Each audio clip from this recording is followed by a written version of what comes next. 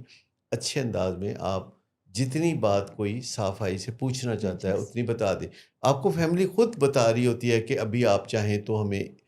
صرف حوصلہ تسلی دے دیں، تو حوصلہ تسلی دے دیں، آپ نے ضرور ان کے ہتھوڑیاں مارنی ہیں، مطلب جتنا کوئی ایبزارب کرنے کی کیپیسٹی۔ تو اگر کوئی کہتا ہے کہ ڈاکٹر صاحب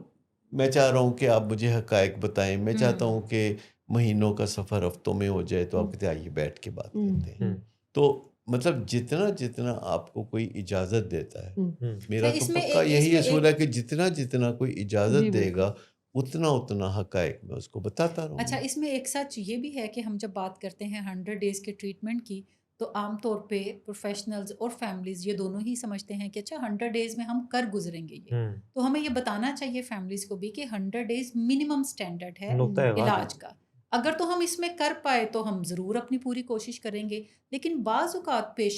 کچھ پیشنٹس کو ناٹ ایوری پیشنٹ، کچھ پیشنٹس کو 100 ڈیز سے بھی آگے علاج کی ضرورت پڑتی ہے، تو اگر کسی پیشنٹ کو پڑے گی تو ہمیں ڈیفینیٹلی ڈیز ایکسٹینڈ کرنے ہوں گے، یعنی 100 ڈیز کو یہ ایک مارک نہیں ہے کہ ہر پیشنٹ 101 ڈے پہ ڈسچارج ہو رہا ہوگا، میکسیمم پیشنٹ ضرور ہونے چاہیے